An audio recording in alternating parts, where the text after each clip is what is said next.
evening. You're watching The Woman Show. I'm Lenina Rasool. Tonight we're talking about child maintenance. According to a 2018 General Household Survey by Statistics South Africa, 63% of births registered in 2018 had no information on fathers. This doesn't necessarily mean that the children's fathers were not involved, but it does give us an indication of how many parents were not married or involved at the time of birth. The survey also found that of children who live in a single-parent household, 43.1% lived with their mothers only, and 3.3% of children lived with their fathers. Now, we all know that raising children costs money, and as human beings, children require food, shelter, access to healthcare, education, clothing, and so on. But even on the smallest budget, these things add up. And here's where it gets a bit tricky. The law says that the well-being, and this includes financial well-being, of children is the responsibility of both parents, and there are laws in place to make provision for this. But like many other areas of the law, the devil is in the implementation. Every month, hundreds of parents, most of them mothers, walk through the revolving doors of maintenance court, taking countless days of unpaid leave, trying to secure some financial support for their children. Tonight we'll be chatting to Felicity Guest, a mother who has spent many years in maintenance court herself and who eventually founded a Facebook page called Child Maintenance Difficulties South Africa to connect with other parents who might be facing the same frustration. We'll also be joined by an attorney, Nazli Williams, who is the director at Patton and Williams Inc. and is also a member on the panel of probono.org to chat about some of the gaps in the system. But before that, we spoke to two mothers who are battling to secure support for their children through the maintenance court. Let's have a look.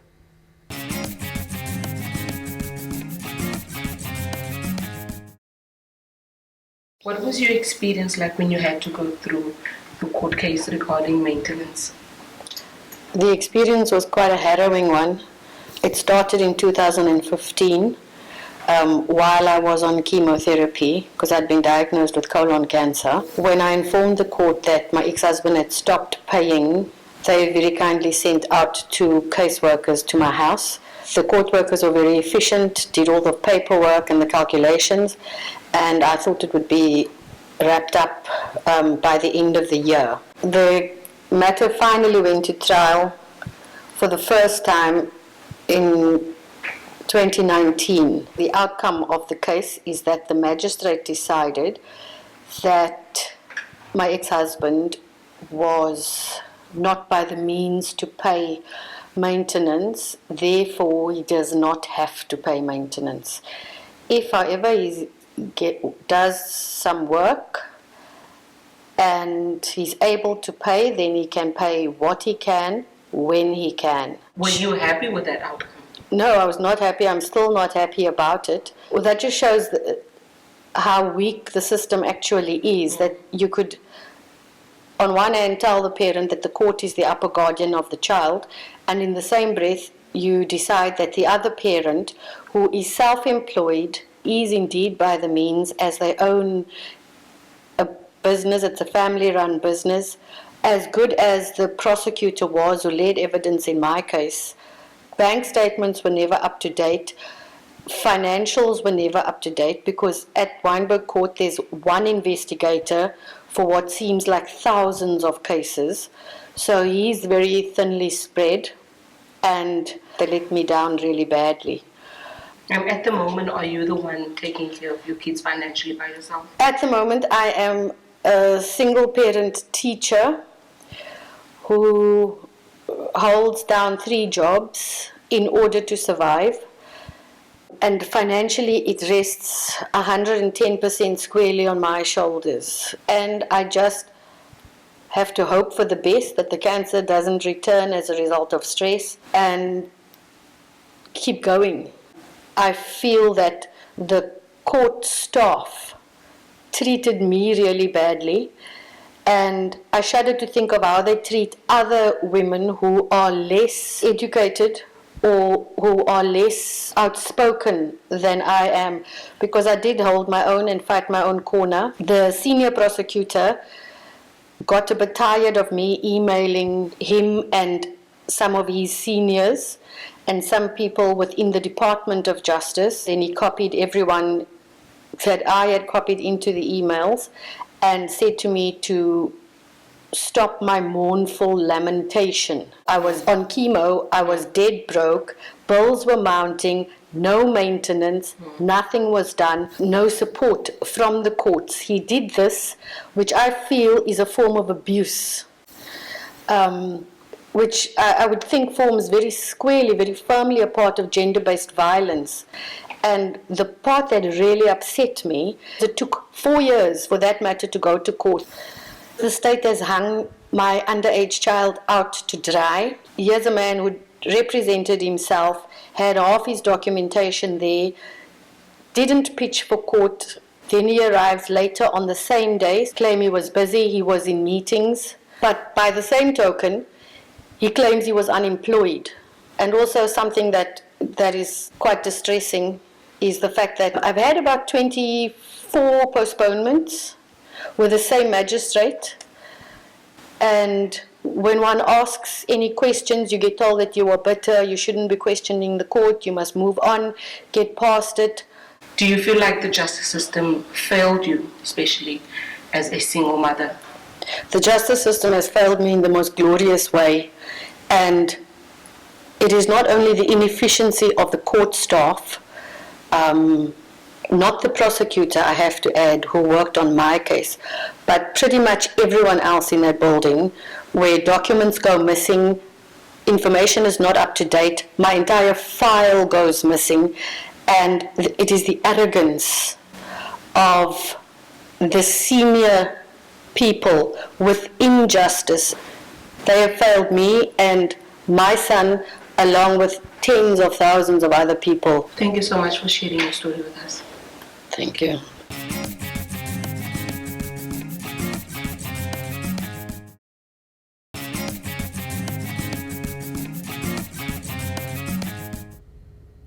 Welcome back. Tonight we're discussing child maintenance, and with us in studio is Felicity Guest, who is the founder of Child Maintenance Difficulties South Africa, which was initially a Facebook page and now is a registered non-profit organization, as well as Nasli Williams, who is a director at Patton Williams Inc., which is a law firm and also a member of the probono.org panel of attorneys.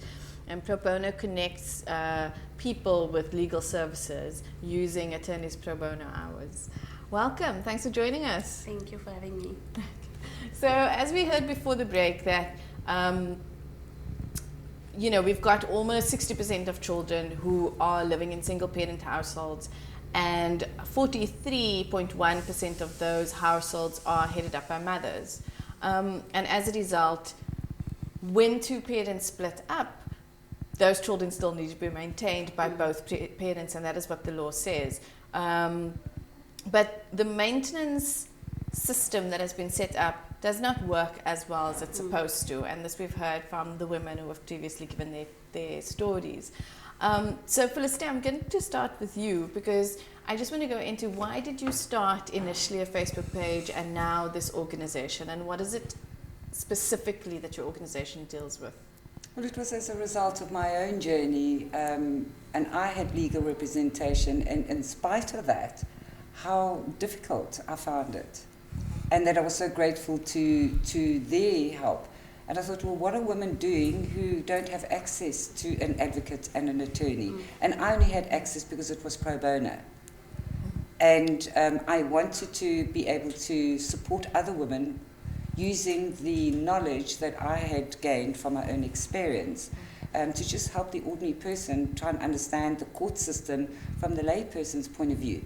Because the legal professional's experience of the court is very different to ours. They arrive, they invariably are seen to first, they're prioritized because of their time, and the ordinary women just sit there the whole day. And they don't understand the Maintenance Act, and they feel intimidated, and I just wanted to be able to support them through the process. But the need grew so big, and I started doing a lot of advocacy work, and I needed to formalize it. So today, with over 57,000 people on it, and the work that we do, the NPO is the way to go.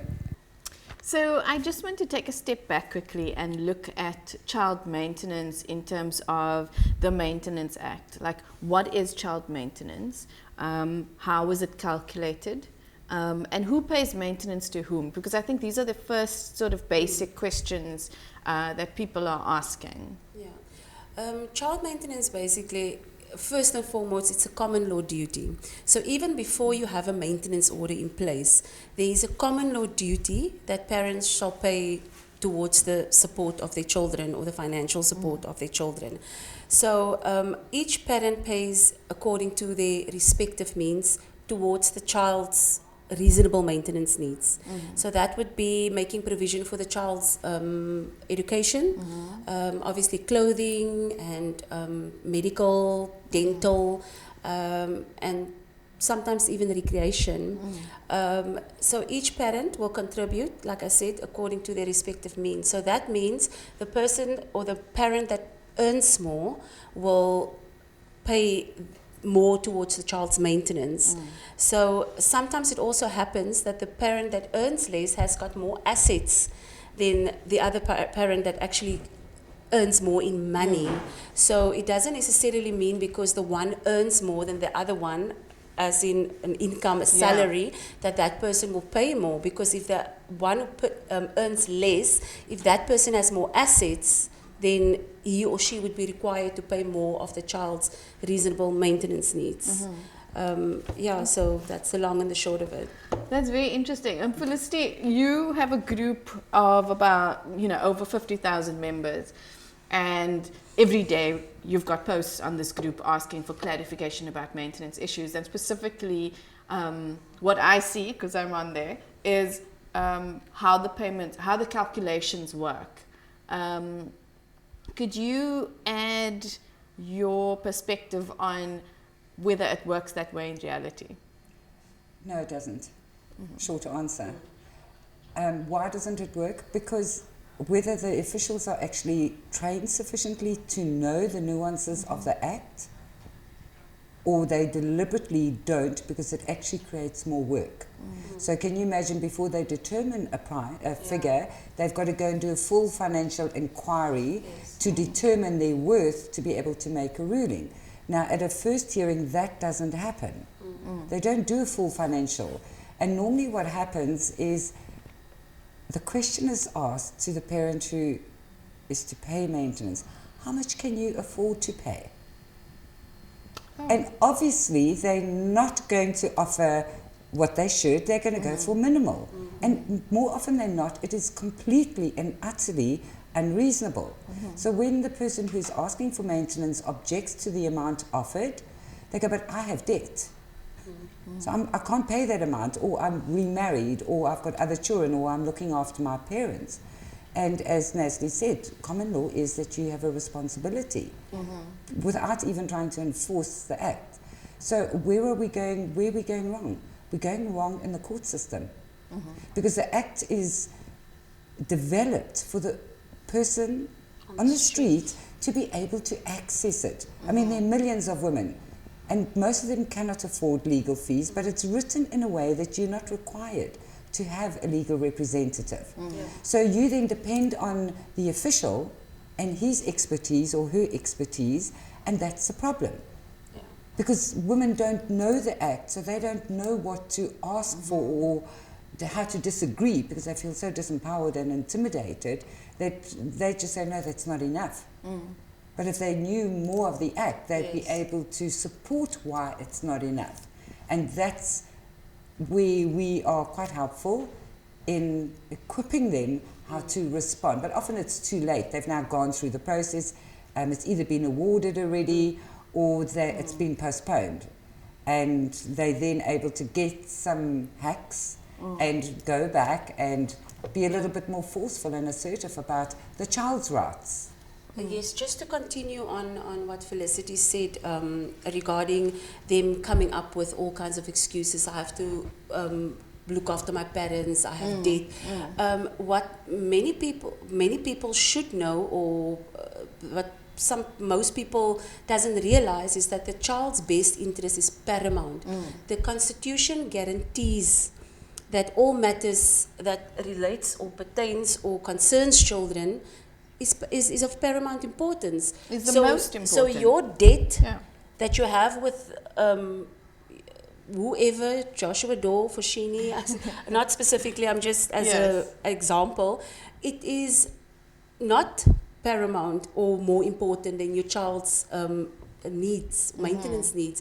It's not more important than your child's constitutional right to be considered paramount.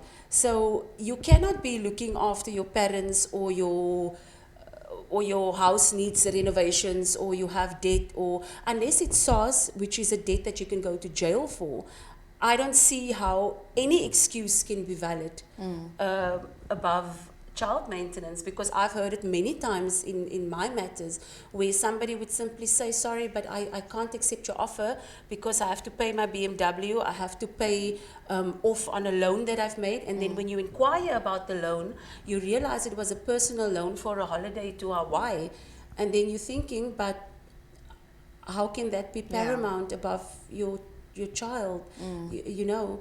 So, and then I think when women approach the maintenance court, do yourself a favor. I know the word act sends shivers down people's spines because you think it's this great big book of big words and Latin terms. But if you actually look at the Maintenance Act, you can understand most of it. In my opinion, I don't know if I'm just biased or what, but I think it is quite more friendlier, reader friendly than other acts. So, and if you don't understand, then make an appointment with an attorney, even if it's for 30 minutes, just to take you through the act. Exactly. It shouldn't take more than 20 minutes or 30 minutes to take you through the act so that you can represent yourself. And then a tip that I can give women approaching the maintenance court is, you know your rights already. You've got Felicity's platform, you've got the internet, you've got resources out there, you know your rights. So if somebody at maintenance court tells you that you cannot have a certain thing or you cannot insist on a certain right, and you know for a fact that you may insist, then do so. Insist that a full financial inquiry is made. Ask the magistrate if he can maybe authorize that a credit report be pulled on the respondent so that you can see where was the last place he got credit from. Because if he's buying a new BMW and he's not disclosing it, then that credit report will maybe even show that the last place where he got credit was BMW.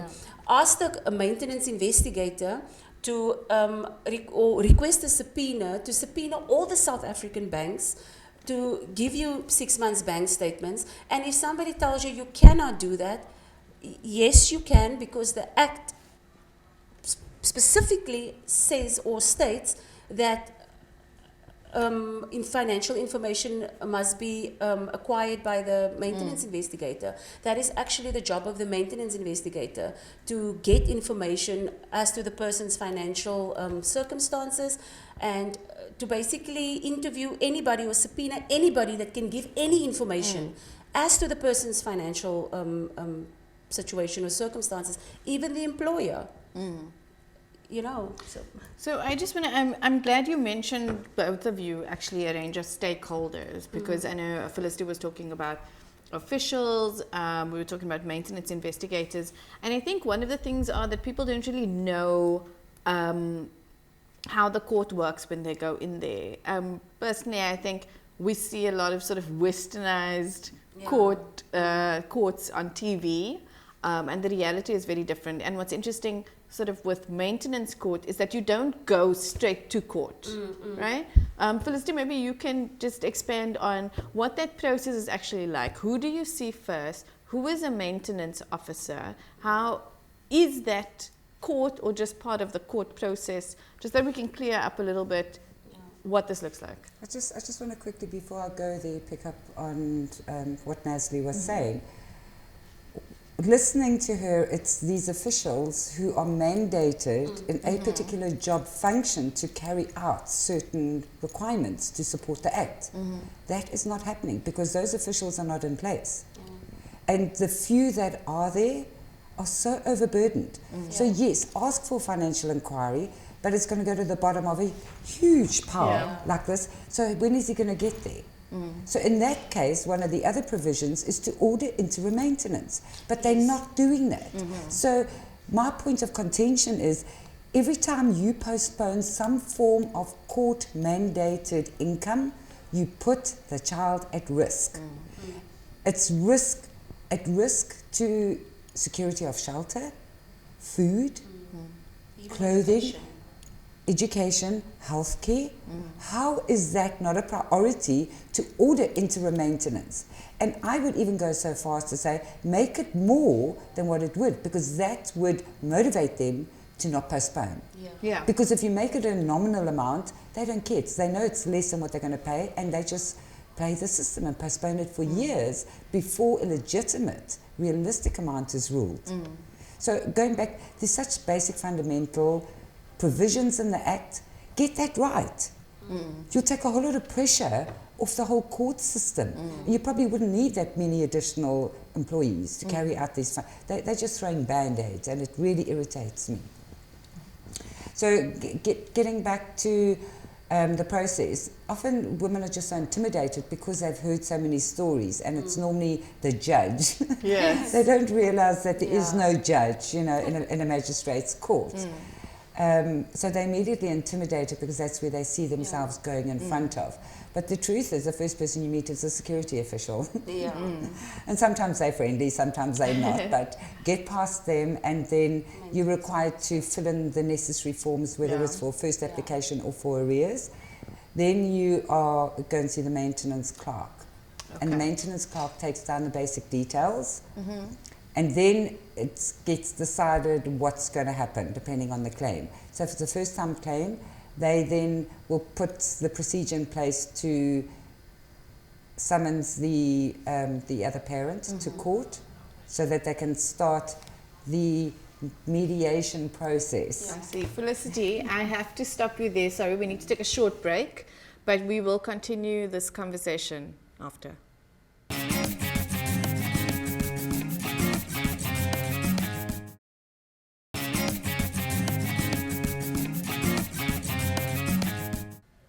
Welcome back. You're watching the Women Show. We are talking about child maintenance.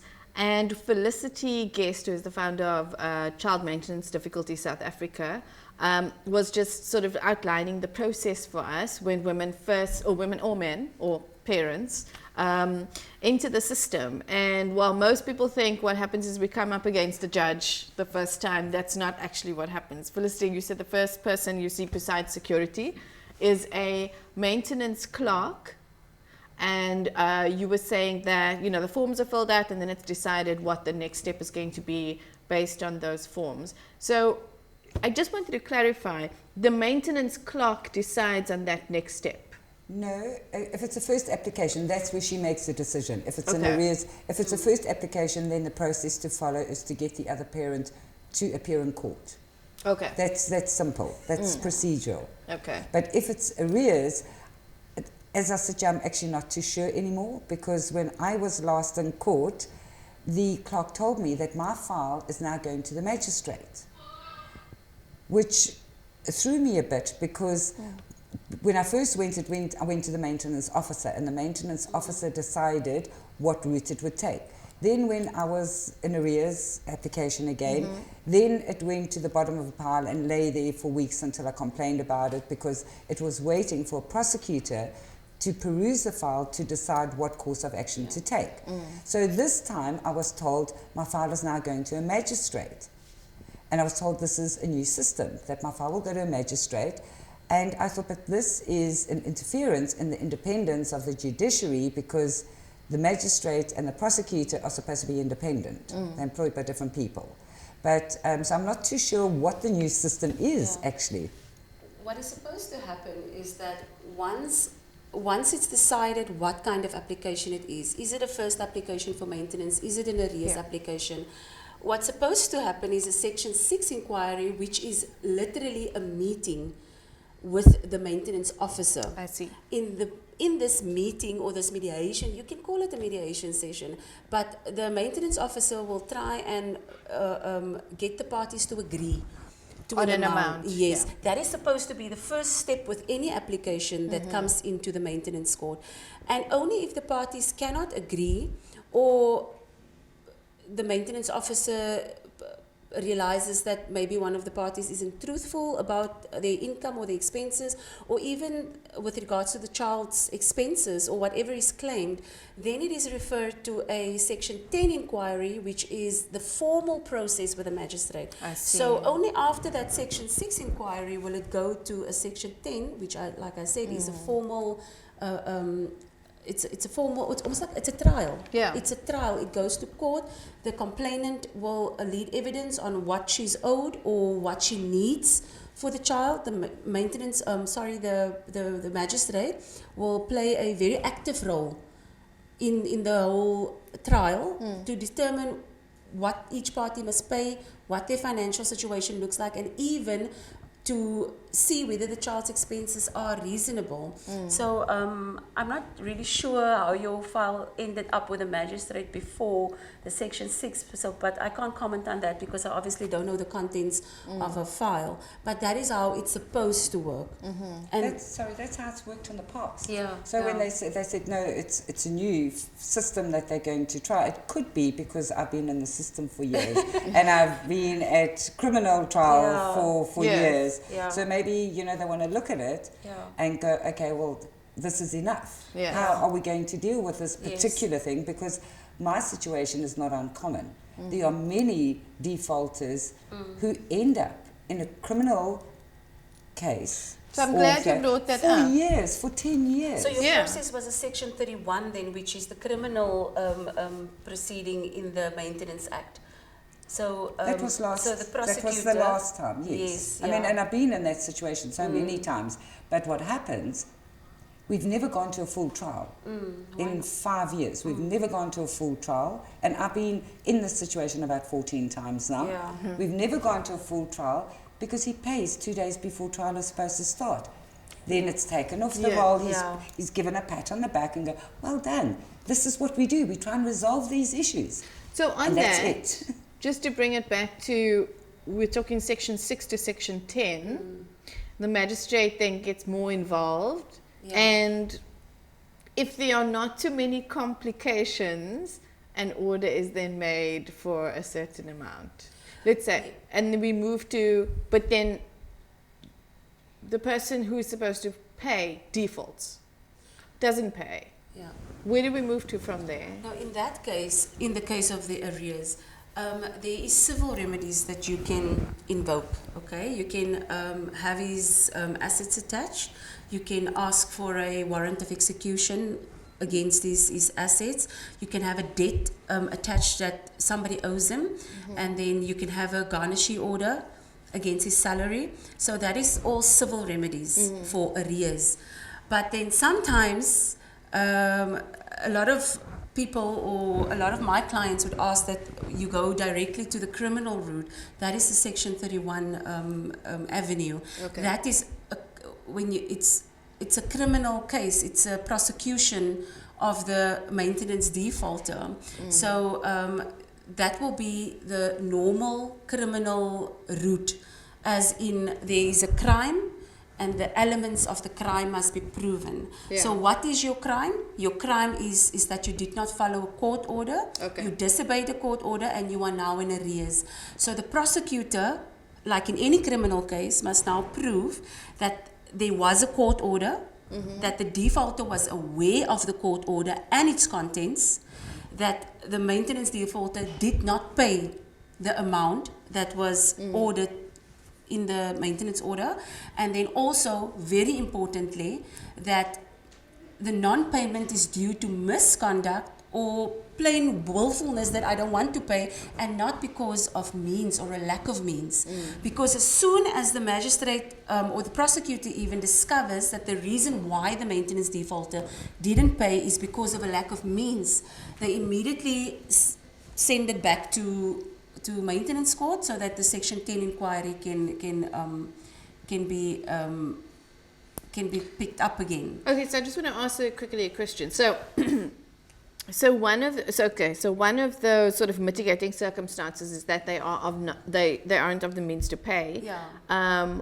But compared to the first 3 points, would they not have had to communicate that they can't pay? I mean, you could still, if you're not with the means to pay, you could still willfully ignore the court order. Exactly. What you're supposed to do is, if you can't pay, is you're supposed to go to court and apply for a reduction. So when you realize you can't pay your maintenance, you can't just let the person know, or the primary caregiver know, listen, I can't pay this month, or I lost my job.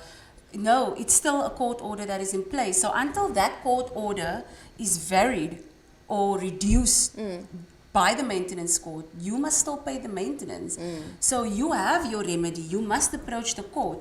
But like I said, in the criminal trial, it's very important that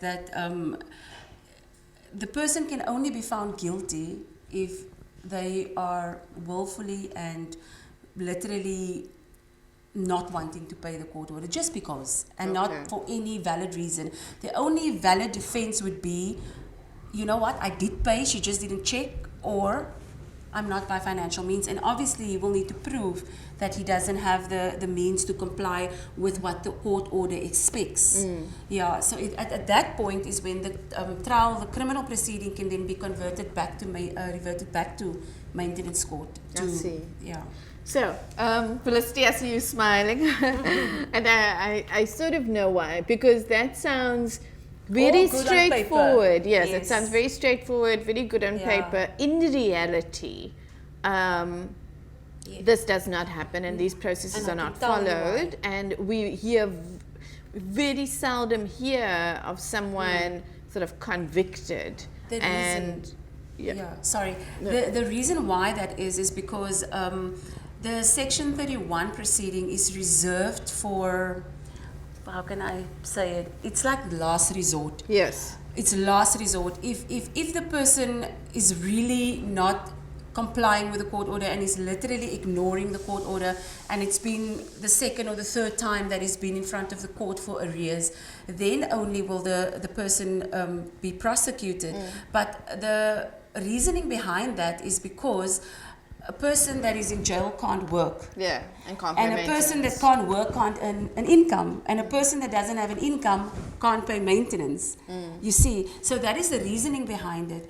But if I can give my personal opinion, I know this might be very bold, but I feel that Section 31 proceeding must be the first avenue, because if the reason is not because of a lack of means. Yeah. Because, I mean, really, if a person doesn't have money, the person was retrenched, or the person is sick, and the person can prove that they've actively been looking for a job and they literally cannot find a job, but the person can prove this, then obviously it can't be the first avenue. But I'm thinking that if it's clear that a person doesn't want to work, and that a person keeps on leaving employment so that the garnishee orders can't be affected.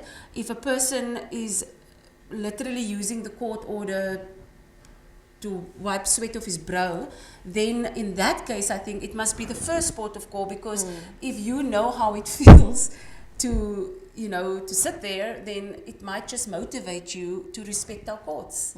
So in that case, I would say it must be the first avenue to try. Felicity, I want to speak to you, and as someone who has been following your group for a while, and you mentioned earlier, sometimes these cases take 10 years, sometimes they take 10 years without an interim order.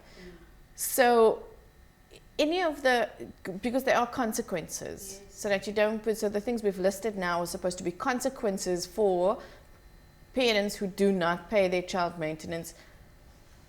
I see it very rarely come up. And I see also not just 3 postponements, but multiple postponements. What is your take after listening to and assisting so many people? Do these consequences come into play, or what does it look like in reality? I mean, when someone goes in and they apply for maintenance, someone defaults, or they're not paying, or they have to give all their financial information, or they don't show up. And I'm listing a lot of things that often come up again and again in different cases. I don't think that anything is going to change unless we address some fundamental issues. One is political will to actually make enforcements. And what is that based on? That is based on understanding. That is based on understanding why and understanding patriarchal norms. Because patriarchy wrote these laws, and for who? I don't think that it's completely effective, one, in our country, with its diversity and with our socio-economics. Because with such a high employment rate, if you have these consequences, how can you morally enforce these consequences when we're sitting with an unemployment rate of over 30%? I mean, let's be practical. So to go through the whole court system is, one, a waste of resources. It's a waste of energy because, well, the truth is the economy is messed. So who should take responsibility? I think that we need to look at things differently if we look at international norms and go, we look at the international norms and go, so who is ultimately responsible? The state is. So in certain cases, like I mentioned in Germany, the state should pick up the tab. And we're not talking social grants here. Yes, I was just going to say, the state should pick up the tab. So if your maintenance is 1,000 Rand a month, then the state picks up that tab for the period that this person is unemployed. And the moment they're employed again, go through the tax system. First priority, take it off the tax system. Not everybody can become self-employed and hide the income and hide the assets. Do lifestyle audits. Instead of going and doing full financial inquiries, start with a lifestyle audit, because that is your indicator of where you're going to investigate. Sorry, there's an insect. And these are fundamental. I think they need to start stepping outside of the box and go, here's our problem. Let's look at fundamental, realistic ways to solve these problems. Because if they don't, we're going to be sitting here in 5 years' time talking about these things were spoken about 5 years ago. The research I've done goes back to 2002, where certain commissions spoke about exactly what we're talking about here. 17 years later, I don't want to be sitting here in 20 years' time talking about the same issues. I don't want my children to end up in the situation where they go to a dysfunctional court. So what do? Political commitment, political will, political commitment, and an understanding. Do they understand the impacts of not paying maintenance? No, they don't. Do they understand that it's pushing women and children into poverty? And I'm going to generalize there. No, they don't. We'll introduce a SASSA grant. What is the food baseline? 561 Rand a month. SASSA income is 430. It's in abject poverty. These people are living in abject poverty. Do the maintenance officials, do the maintenance enforcers understand this? Let's postpone. Go for DNA tests. Women and children are living in absolute appalling conditions because they do not have choices. How can this not be a priority to a government that is committed to eradicating poverty? So maintenance itself is a system, and we're talking maintenance. But maintenance is the single critical factor that is going to change the impact on poverty in this country, and that's why it should be a priority. So you're bringing up the multiple postponements, and we've seen cases of this. What could be a reason? What are common reasons that cases are postponed, often more than 3 times, multiple times?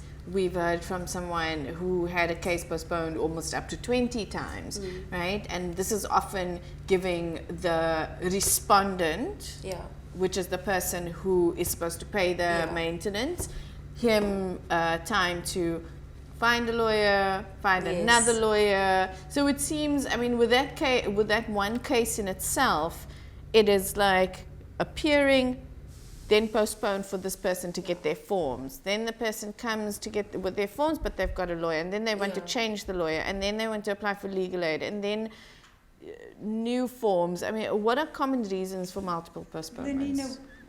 You know why? They forgot the word paramount. Because if they went back to the word paramount, they would halt half of these postponements and investigations. Because as I said, this is not in the best interest of the child to postpone it. We are not postponing it. We are going to trial because the child needs food tonight. Every time a case is postponed without an interim order, the child is at risk until the next court appearance. And even at the next court appearance, there's no guarantee there's going to be resolution. So I believe we should go back. And that's where it gets blurred, Nasli, because law, there's all these requirements. You have a right to legal representation. You have a right to fair justice and all of these things. But the best interest of the child is paramount. Yes. I was about to talk about those constitutional rights that needs to be balanced. The most common reasons for postponements that I found in practice is exactly what you said.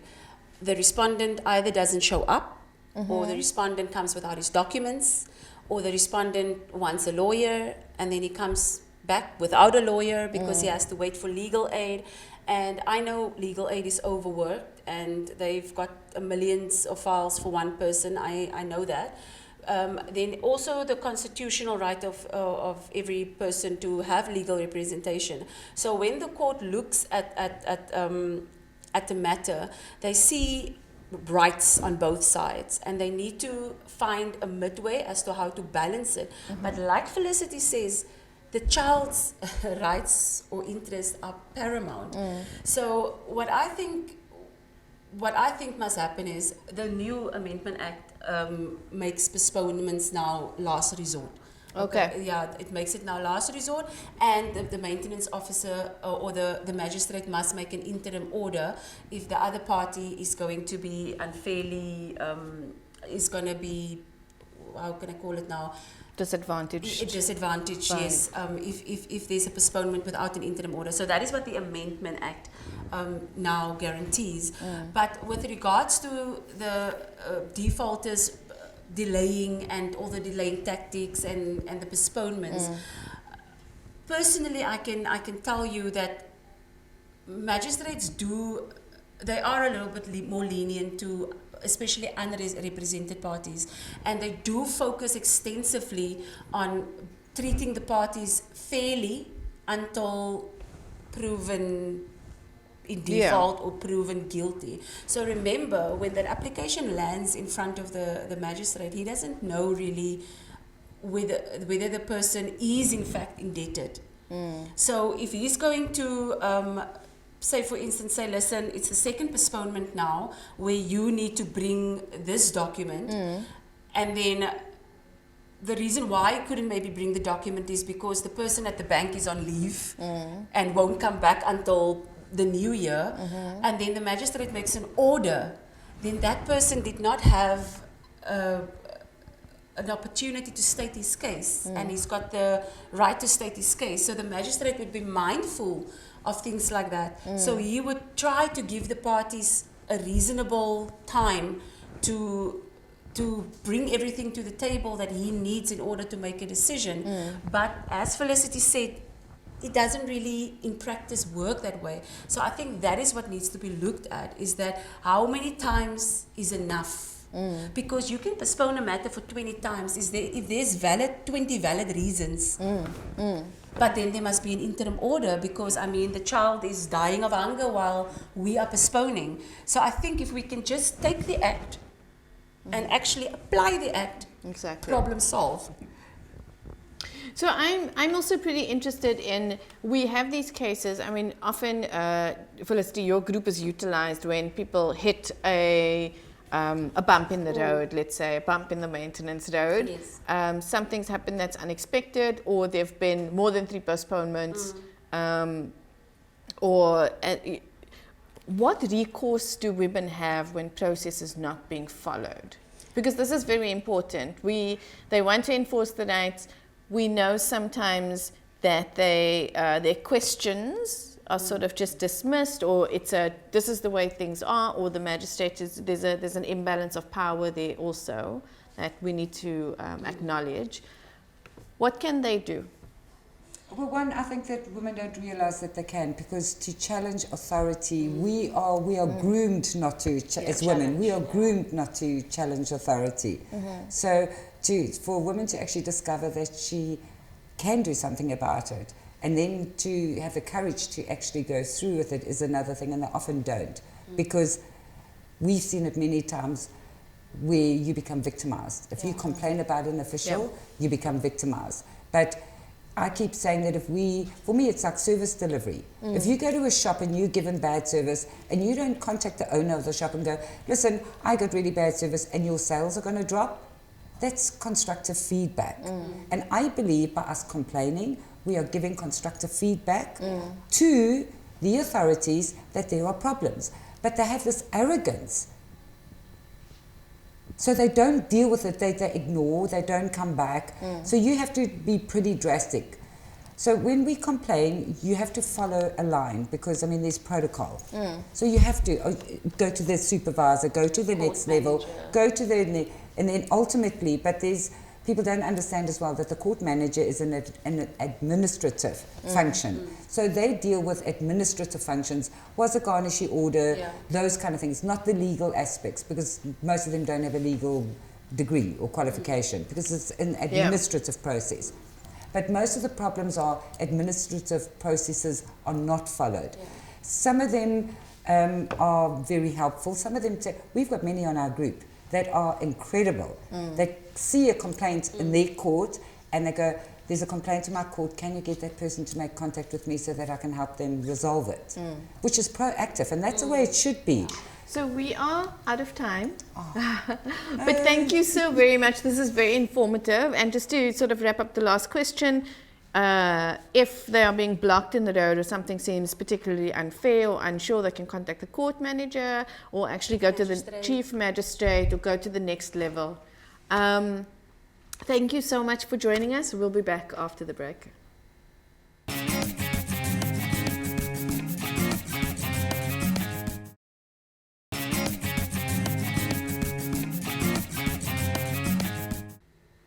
So as we can see, there are numerous issues around child maintenance that need to be resolved.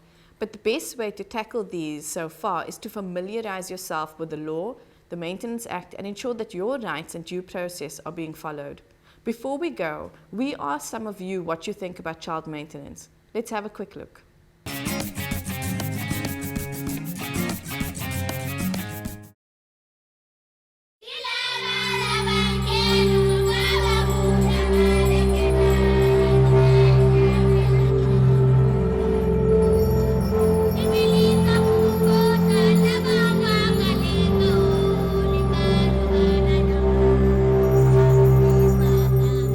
Every child has a right to being taken care of, and each parent has a responsibility in making sure that the child gets the kind of care they deserve. What do you think of women that take their partners to court because their partners can't pay that money? Every mother who has a baby daddy who's not paying should take the father to the court, because both of them have a responsibility to take care of the child. So it's important also that the father gives the care as well. Even if then it has to go to court, they have to do it. It is the right of the mother to actually go to court or like to seek help outside her family or something for non-support for the child. But at the same time, once you are sending the child's father to prison, he can get locked up for not paying non-support. Now at the same time, you're not going to get any money. So I think there's like a bit of contradiction towards that. A child needs both parents, you see.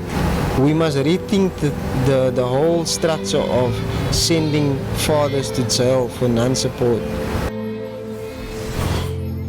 If he can't really afford it, then the court know his situation, that the child shouldn't be withheld from the father if he can't pay. I think that child maintenance is a case where people actually should stand up and start talking about it, because a lot of guys get away with not paying child maintenance. I personally feel that even if you're in a relationship with a person or your child's father, that person should still be paying maintenance, because it doesn't take 100 rand to raise a child. It takes more than that. So in my opinion, they should get charged for not paying child maintenance, because some of them are just having a good time taking out their girlfriends and then their children doesn't have anything to eat. and then you have to take on the responsibility of raising a child, whereas you didn't make that child by yourself. When we look at children, they do have certain needs that need to be met, and this is also enshrined in the Constitution. Children have a right to housing, a right to food, a right to security, and a right to clothing and education. Maintenance should be put in place to cover all these needs that children have. Again, both parents need to be responsible for having a child, and in addition, the maintenance receiver should be responsible for making sure that the maintenance is used to meet the child's needs.